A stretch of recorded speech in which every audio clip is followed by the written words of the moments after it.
Okay. Ayan. So, learn to trust God. Ayan, so bakit upuan yung background natin, 'di ba? So, ibig sabihin nito is yung maker, for example, yung chair maker, 'di ba? Kapag gumawa siya ng kanyang obra maestra na upuan, siyempre iti-test niya 'to, uupuan niya. 'Di ba kung matibay bang gawa ko, "Uy, hindi pa, aayusin ko 'tong kabila." Ay, yung gulong aayusin ko or yung hawakan aayusin ko, o yung sandalan para ano and then uupuan.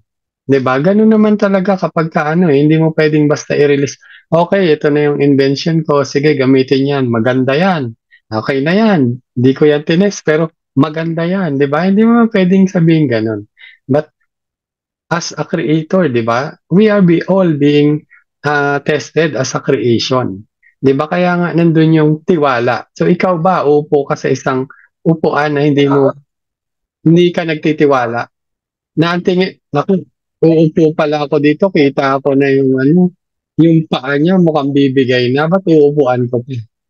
'Di ba? Diyan sa mga kung nakaupo ka ngayon or nakahiga ka, 'di ba comfortable, yes. 'Di ba? Kasi may tiwala ka diyan sa inuupuan mo or hinihigaan mo. 'Di ba nandun yung iyong pagtitiwala.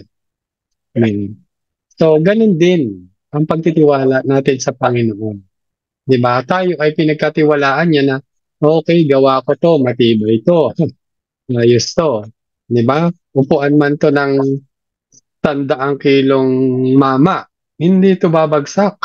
'Di ba? Or 2 kilong mama, hindi 'to babagsak kasi alam ko yung capacity niyan, alam ko yung tibay niyan. 'Di ba? At kaya naman, since pinagkatiwalaan tayo ng Lord, we also trust in Him. 'Di ba? So, tuloy na natin. Ayan. Alright, so ang verse natin for today is from Philippians 4:6. So, sino bang gusto magbasa? Brother Edmond, can you read this? Oh, nami-miss na ni Brother Edmond magbasa eh.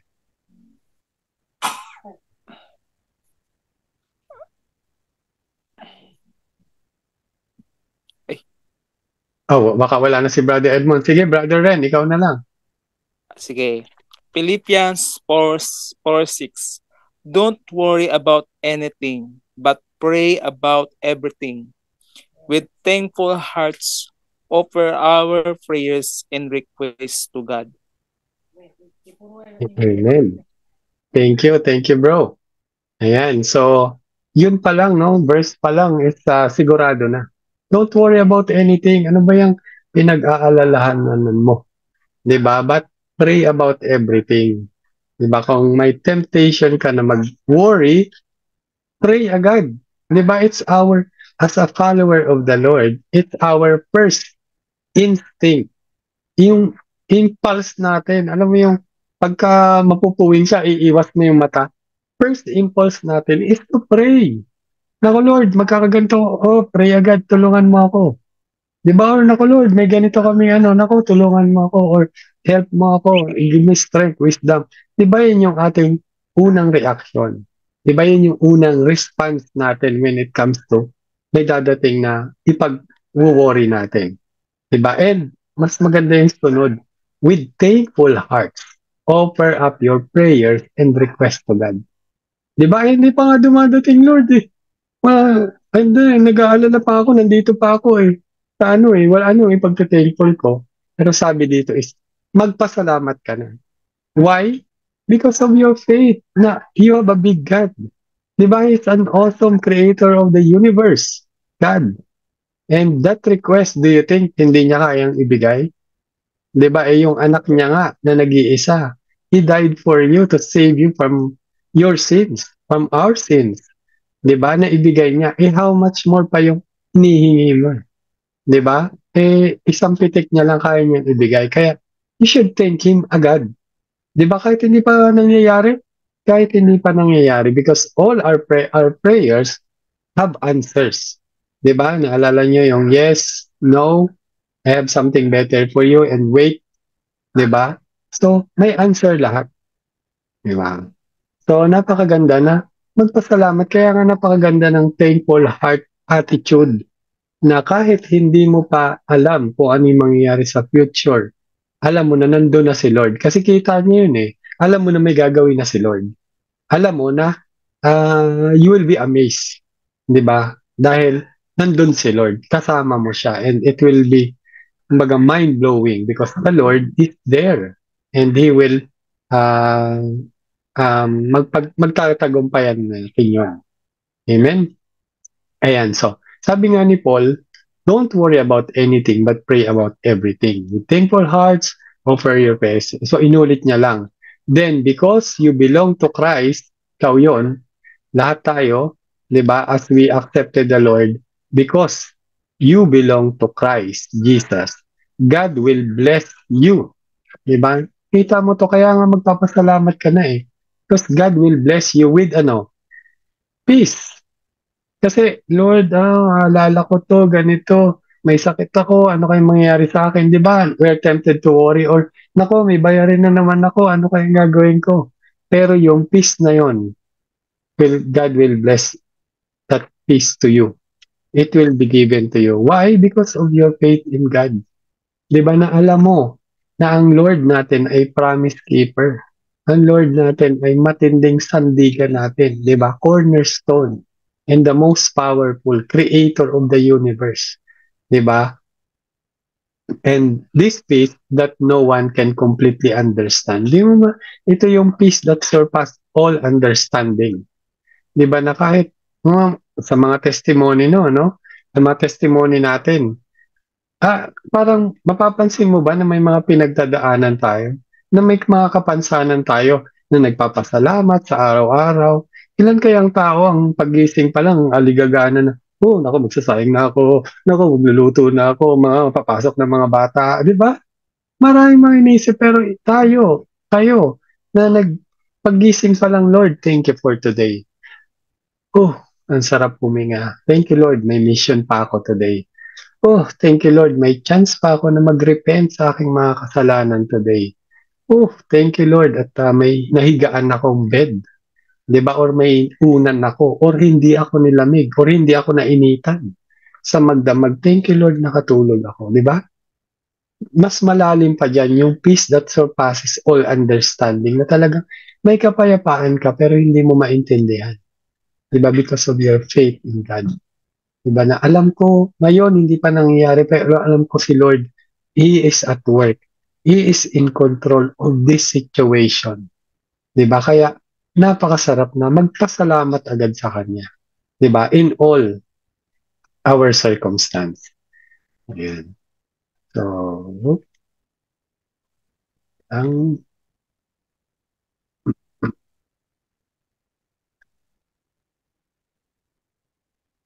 ayan. Okay. All right. So sabi nga sa Philippians 4:16-7, and this peace will control the way you think and feel. 'Di ba? Ito yung peace na dapat naiinis ka na eh, dapat galit ka na eh, dapat aligaga ka na eh, dapat worried ka na eh. Pero bakit hindi pa? 'Di ba? Because, na si Lord ang in control. 'Di ba? And kung mapapansin niyo dun sa Galatians 5:20, 22, yeah, 22 ba o 20? That it's one of the fruit of the Holy Spirit. 'Di ba? Love, joy, peace. 'Di ba? The peace will control the way you think and feel. So doon, since the Holy Spirit is with you, may kapayapaan ka and you will respond well dun sa buhay. Ano man yung kakaharapin mo or kinakaharap mo, kapansanan, sakit, kakulangan sa pera, ano pa ba, sa problema sa relationship, and everything more. 'Di ba? Kung niluhod mo na to kay Lord, andun yung confidence mo na, Lord, alam ko may gagawin ka. Hindi ko pa alam yon. Ito yung pinagpipray ko. Sana ito yung mga ano, but above all, Lord, mas gusto ko pa rin yung will mo. Ako, limited lang naman yung kaya kong isipin. Limited lang naman yung kaya kong gawin. 'Di ba? And even mga tao sa paligid ko, I can control yung sarili ko lang. And because of this peace, 'di ba? I can control how I feel and think. 'Di ba? Ay naku, halimbawa nagda-drive ka or may ano, may kumat sa'yo, naku kawawa naman 'yun baka nasi-CR na o baka may emergency. 'Di ba nag-iiba yung ano, kung may kapayapaan ka, 'di ba? And how you feel, nagkakaroon ka pa ng compassion, "Ay Lord, huwag niyo pong pabayaan yung driver na 'yun o yung nakasakay do'n, baka po may emergency siya." 'Di ba? Pero sa normal na tao, "Aba ko 'yun, hahabulin ko nga 'yun, duduru-duruin ko and baka makapagbitaw ka pa ng masama or baka ikaw pa ang maaksidente." 'Di ba? You see the difference kapagka may peace ka and the peace that, surpasses all understanding. Kaya napakasarap na nandun tayo kay Lord, kasama natin siya. Dahil binabago niya tayo everyday, 'di ba? Mula nung hindi ko pa kilala si Lord, nagmumura ako, 'di ba? Iba-ibang language pa nga. Pero nung nakilala ko siya, hindi na ako nagmumura, 'di ba? Inunti-unti, binago-bago, 'di ba? But it doesn't happen overnight. 'Di ba meron kang impulse na, "Oop, mapapa mapapagano'n ka na," pero nauuna yung, "Ay, oo nga 'no, binago na ako ng Panginoon. I am a new creation." 'Di ba? I represent Christ. I'm an ambassador of Christ. I should be the light and salt, 'di ba, of this world. So, yun yung mga inaaral mo na in effect nag-aano sa'yo, ginagamit ng Holy Spirit din to convict you na, "Oh, ganyan." 'Di ba? So, kaya susunod ka because you want to please the Lord. You love the Lord, eh. Kaya gusto mo siyang sundin. Amen? Ayan. Oops, ayan. So, pagdating naman sa pag-aalala, too much worry with little relief can wear us out. 'Di ba? Kapag may mga alalahanin daw na magwo-worry ka tapos, okay, re-remedyohan mo lang ng konti. Okay na yun. And then kinabukasan nandun na naman. 'Di ba, okay pagka may isang bagay na ano, okay, umiiyak na bata, o sige bigyan mo ng gadget 'yan, tatahimik na 'yan. 'Di ba? Pero bakit kaya 'to? Ano ba kailangan niya? Baka naman hindi 'yan yun, baka gutom siya or baka may sumasakit sa kanya, 'di ba? Pero kung temporary lang, para lang makaano, hindi 'yun magtatagal. 'Di ba sabi nga dito, worry keeps our mind busy, 'di ba? But ironically, all the effort and energy only create more worry. 'Di ba? So, alam mo 'yun, napakagandang paalala na kapagka nag-worry ka, ito ay magre-result palalo do'n sa mga marami pang worry. Naalala ko nga yung isang illustration na ano, um, for example, nawalan ka ng 1,000 at saka binigyan ka ng 1,000, 'di ba? Pagka binigyan ka ng 1,000, okay. Isa lang yung iniisip mo, saan mo ito gagastusin, 'di ba? Kaya 'to gagastusin. Okay, ito alam ko na 'to, pambayad ng bills, gano'n, 'di ba? Pero kapag nawalan ka ng 1,000, naku, ang dami mo ng inisip. Baka ninakawan ako, nadukutan ako, or nalaglag ko dito or doon sa ilalim or ano, sa wallet ko or 'di ba? Ang dami mo ng worry. And then, uy, baka ninakaw nitong kasama ko sa bahay. Ito, ano pa kayang ginagawa nito bukod sa pagnanakaw? Baka nagda-drugs na 'to. 'Di ba? Ang dami mong puwedeng isipin. Kaya sabi nga nila, mas marami daw brain cells yung nagagastos mo dun sa mga negative thoughts mo kaysa dun sa positive thoughts.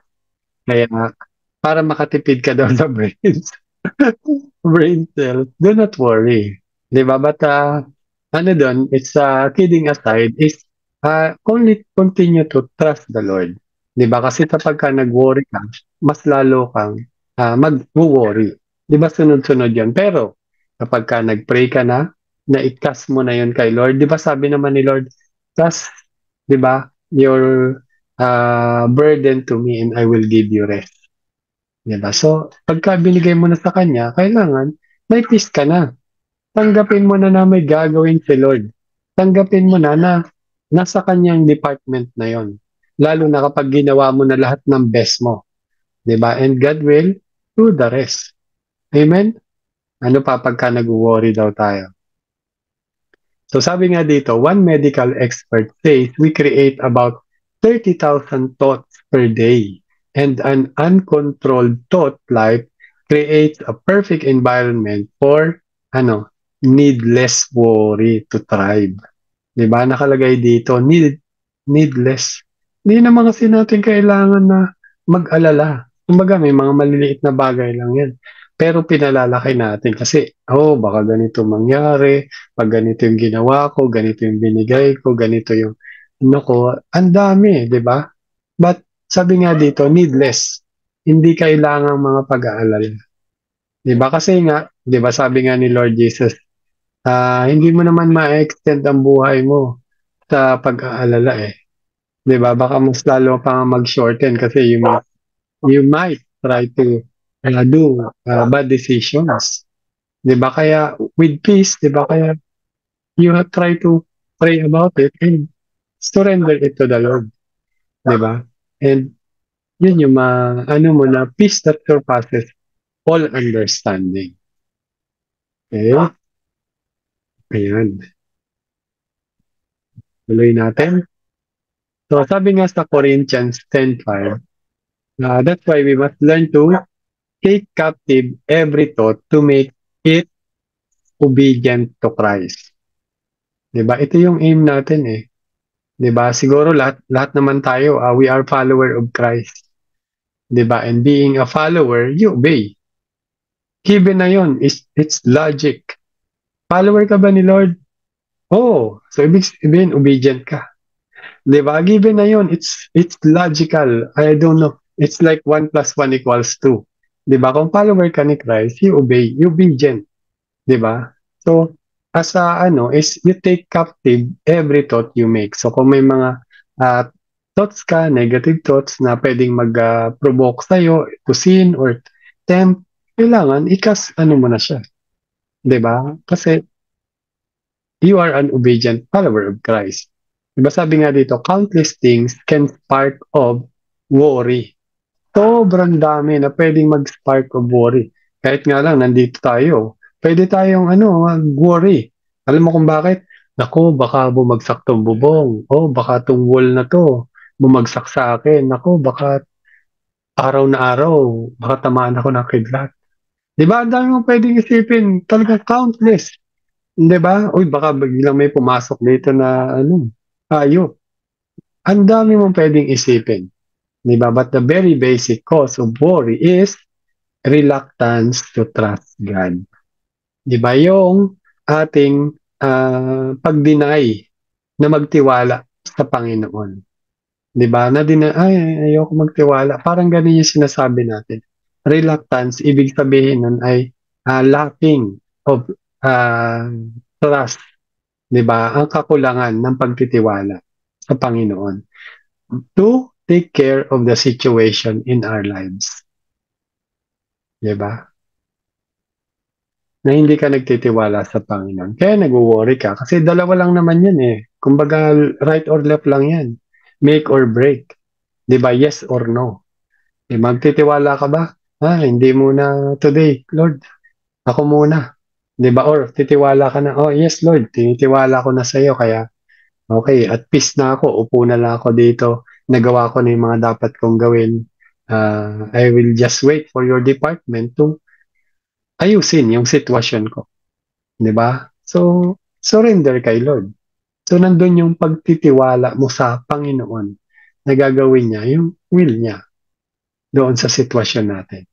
'Di ba? So, iwasan nating maging reluctant or kakulangan ng pagtitiwala sa Panginoon. Amen? Ayan. Right? So, we tend to rely on our own strength and strategies. Di ba yun yung minsan na nakakapag-ano sa atin, nakakapigil sa atin upang magtiwala sa Panginoon. Dahil, okay, kaya ko na yan. Kaya ko naman, malakas naman ako. Alam ko na yung strategy niya, napagdaanan ko na yan, or natutunan ko na yan. Di ba? Or na-experience ko na yan. So, kaya-kaya ko na yan, di ba? Those things ang nakakapag-pigil sa atin upang magtiwala sa Lord. Diba? So, it can take time to learn how to trust God instead. So, kapag ganun daw tayo lagi, na sa sariling lakas natin at mga strategy, ay magiging mabagal yung ating pagtitiwala sa Panginoon. 'Di ba? It will take time na, ay, okay, sige, pagka walang-wala, nagiging ano, 'di ba, nagiging ugali nung iba ay, okay, pagka hindi ko na kaya, saka na lang ako magpe-pray. Kapagka ano, last resource ko na lang yung pagpe-pray. 'Di ba? Eh, buti na lang as a follower of the Lord, yun yung ating first instinct na mag-pray agad. Lord, kailangan ko ng strength, hindi ko kaya tong ano gagawin ko. 'Di ba, Lord, tulungan mo naman ako sa wisdom, give me the right strategy on how to approach this problem or issue. 'Di ba? When you rely on God, He will work. 'Di ba sabi nga, when we work. And when we pray, God works. 'Di ba? Kaya we surrender it to the Lord. We entrust everything to the Lord. Kaya I always say na, do your best. 'Di ba? Kasi it's always a partnership, 'di ba, na God's sovereignty and man's responsibility. 'Di ba? Okay, katulad ng, Lord, tagal ko ng ano, nagrerenta, sana po magkabahay na kami. Wala ka namang ginagawa na sinabihan ka ng Holy Spirit na, okay, ganito, mag-ano ka, punta ka doon, mag-loan ka, or magpunta ka doon sa pag-ibig, or mag-start ka ng mag-ipon. Kung ano man niya, kaya mong ipunin araw-araw. Di ba? May mga strategy na binibigay sa'yo, may wisdom na binibigay sa'yo. But kung hindi mo yun gagawin, so you continue to do, kung hindi mo pa nagagawa yung best mo doon sa sitwasyon. 'Di ba? But hindi ko sinasabi na, ay, kung wala kang gagawin, hindi gagawin to ni Lord. God is a gracious God, 'di ba? Hindi natin aalsin yun na God is ano, naalala niyo yung parable of the farmer, 'di ba? Nung may nagtatrabaho sa kanya na maghapon, and then may tinawag siya, o alas 5 na, ba't ano kayong ginagawa niyo diyan? Magtrabaho na rin kayo. Oo, punta kayo doon, sisweldohan ko kayo. And then yung binigay niya doon sa nagtrabaho na maghapon at yung sa ilang oras lang ay parehas lang, 'di ba? Eh tapos tinanong siya nung ano, kasi siyempre parang nagselos sila ng, bakit ganun din sweldo ang binigay mo? Eh sabi niya, ako may-ari, wala ba akong karapatan na maging ano, bigyan sila ng gastusin yung pera ko? Parang ganun yung sabi niya. Ni-replace ko lang na gastusin yung aking kayamanan or bayaran sila ng gusto ko. 'Di ba? Because God is a gracious God. Kaya as the Holy Spirit leads in your situation, always start praying about it. 'Di ba na, Lord, tulungan mo ako dito sa sitwasyon ko. I am tempted to worry. I am tempted na mag-alala dito sa sitwasyon to, hindi ko na alam gagawin. 'Di ba? And somehow, God is tinatapik ka para naman makapagkwentuhan kayo kung hindi ka na nag-pray or hindi mo na siya tinatawag. Because you continue to rely on your own strength and strategies. Di ba? Ayan, tuloy natin. And the only way to learn to trust, ano daw? Ano daw ang only way to learn to trust? Is by doing it. Just do it, sabi nga ng Nike. Magtiwala ka lang. It starts with that practice na, Lord, di ko kaya to. Ikaw na pong bahala. Nagawa ko na po ito. Your will be done. Di ba? And your department na. Di ba? Oh, Lord, masakit yung ganito ko ngayon or hindi ko pagawa tong ganito. But I cast my burden to you and I'm sure you will give me rest. Di ba? And I trust you. Di ba? Sabi nga sa Proverbs 3 verse 5 to 6, 6, trust in the Lord with all your heart and do not lean on your own understanding. In all your ways, submit to Him, surrender to Him, submit to Him, and He will make your path straight. Diba? With all your heart. Hindi lang, oh Lord, nagtitiwala ka, pero sa totoo, gagawin kaya ni Lord yun? Kaya. Diba? Hindi ka naman pala nagtitiwala. But you have to trust the Lord. Kaya, sabihin mo nga, just do it. Just Just trust do God. it. Just Yan, di trust ba? God. Trust the Lord. Okay. So, each time we turn a problem over to God. Di ba? Each time We turn a problem over to God. Pag binibigay natin kay God yung mga problema natin, we experience His faithfulness. Okay? Sa tuwing ibibigay daw natin ang mga problema natin kay God or ipapasa natin, 'di ba? Kasi pag pinasa natin kay Lord, we are also obeying what Jesus said to us, na cast all your burdens to me and I will give you rest. 'Di ba? And doon, we experience His faithfulness. 'Di ba? Kaya nga tayo may mga may mga testimony. 'Di ba na, oh, sa hirap kong to, nabigyan ako ng ganito ni Lord. Ginawa to ni Lord sa akin. 'Di ba? And a lot more. Hindi lang 'yan. Kaya nga lagi nating sinasabi na the best is yet to come. Yan pa lang 'yon, meron pa tayong next life na God is waiting for us, preparing a mansion for us and everything, 'di ba? Kasama si Lord. 'Di ba? So, even in this earth, we experience faithfulness ni Lord. Sabi nga sa Psalm 91, His faithfulness will be our shield. 'Di ba? Sabi sa Psalm 91, para ma-experience mo siya, give the problem to the Lord. Turn the problem to the Lord. 'Di ba? And sabi nga natin, when you surrender, miracle happens. Kasi Lord, obviously, hindi ko kaya yan. Hindi tao may gawa nun. It's all about you. It's all you, Lord. Kaya, the glory, praises, and honor be only be to God. 'Di ba? So gusto mo bang ma-experience ang faithfulness ni Lord? Turn your problem over to God. 'Di ba? Ibigay mo yung mga problema mo kay Lord. Amen? Ayan. So, this makes it easier to trust Him next time. So, syempre, okay, nag-trust ka na. Sabi nga, just do it. So, do and do and do. 'Di ba? Sabi nga sa James, yung character mo, yung mga yung habit turns into character. That when you trust God, little by little, 'di ba? Magiging habit mo na yan. Okay, may pagdalang okay. Yeah, usual na dapat i-trust ko kay God. So nagiging easier na. Na okay, kung hindi nangyari, at peace pa rin ako. Kasi ibig sabihin, hindi will ni Lord. Kasi mas gusto ko nga yung will ni Lord eh. 'Di ba? Mas gusto ko yung will niya, yung way niya, yung niya, timing. 'Di ba? Kaya when you start it a habit trusting the Lord. So, kukontinue mo yung character mo that will be God trusting yung whole life mo. Your decision every day will be trusting the Lord. 'Di ba? Will be focusing on the Lord. Will be depending on the Lord. 'Di ba? And hindi ka man mag-trust ngayon, God is a gracious God and there will always be a next time. Pero sabi nga,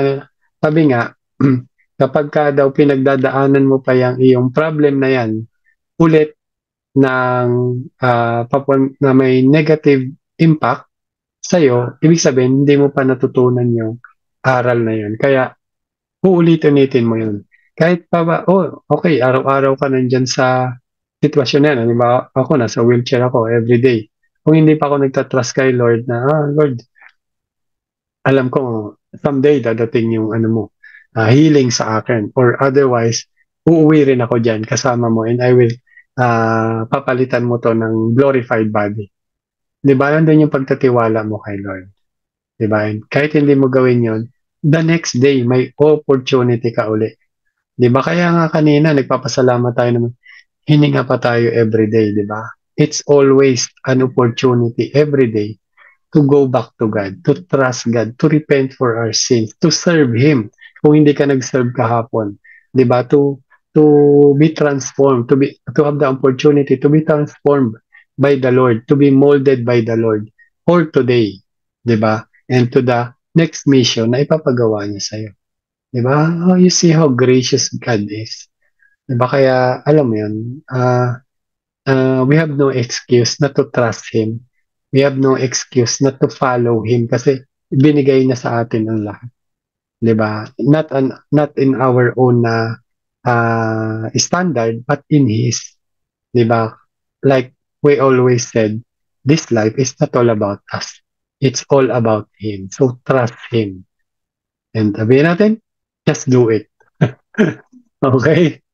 Ayan. So sabi pa nga dito, when worry rises up, say, ito na yung magiging prayer mo, God, I trust you completely. Ay sabihin nga natin, God, I trust you completely. Ayan. For sure, araw-araw yan. Dumadating yung temptation na yan. Worry, worry, worry, worry. But ito yung magiging prayer natin na God, I trust you completely. There is no need to worry because you can take care of it. Diba? You can take care of it.